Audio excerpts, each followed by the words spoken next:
All right, for an RDL or a Romanian deadlift, we're going to change our squat stance a little bit, and instead of going closer to shoulder width, we're going to go definitely hip width, so feet are right under the hips and toes are pointing straight ahead.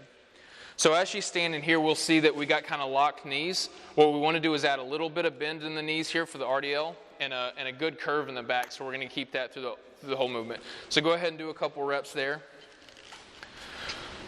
And she's going to stop right here. We're pretty much flat, parallel to the ground, right? So we're building tension along the hamstrings through the low back, really through the whole posterior chain all along the back of the body. So go ahead and come back up. That should build some tension, having those positions. Now if we lock the knees and let your back curve, so go ahead and touch your toes. She's got the flexibility to get really deep, right? But we don't want the back to be rounded here, especially when we have weight in our hands, and we don't want the knees to be locked. So let's go ahead and re-add that curve to the back and the bend of the knees, and that's the position we're going to get into. All right? Good. So we can do this with dumbbells. It's going to be pretty easy. So can get fairly heavy on this. Don't be shy of putting on some weight or putting weight in your hands, I should say. So we're going to go ahead and do the same thing. So the dumbbells are going to go right there and stop just below the knees probably, right? So keeping the weight close to the body, we're still keeping all those same postures, but we're adding some challenge, some resistance to this movement. Let's go ahead and come back up. All right, so we don't want, go ahead and go back down again. We don't want her to be trying to get depth by getting close to the ground, so she's not going to let her back go like that. So we'll come back up. And even when she gets, go ahead and go down.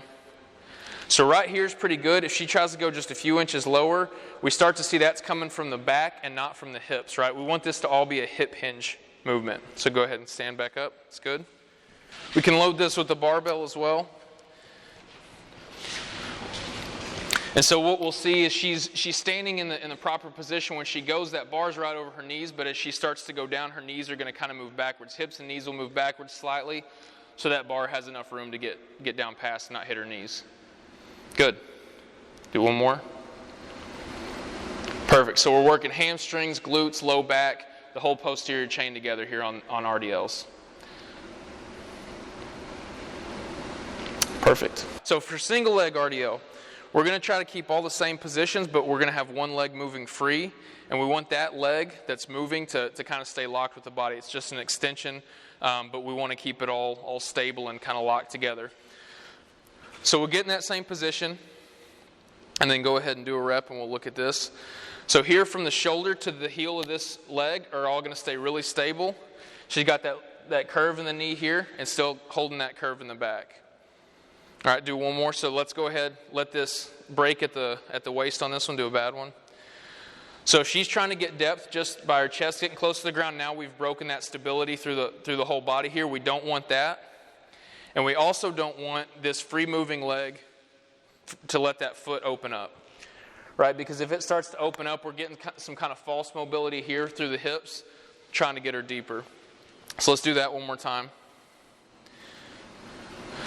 So here everything's in line, the toes in line, her toes pulled up toward her shin, and she's got that nice straight body position from the shoulder to the heel. All right, so let's face the camera and do one. We can do the other leg if you want to.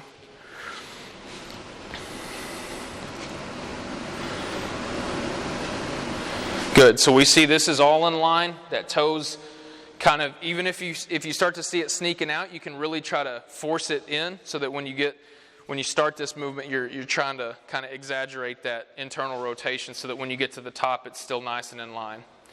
And we're getting flat to the ground, and we really don't need to go any deeper than that, right? If that's too easy, I mean, it's a balance challenge number one, so it works for movement prep. But if that's too easy, we're not feeling it on that working leg, we'll start to add weight. So we'll stay in that position real quick. And when we add weight, we're going to want to hold it in the hand that's opposite of the working leg. So the down foot is the working leg. We'll hold the weight in the opposite hand just to kind of keep balance there. So let's go ahead and do a couple reps of that. Good. Letting that weight lead the way kind of and tip everything, but it's also like thinking that she's not going to go any further. It's like if I was picking up her foot here and tilting her over, that's how far her chest is going to go down, right? So the chest isn't going to go any deeper than what we did pulling the ankle up. Let's do that from the side once. We can take the weight off.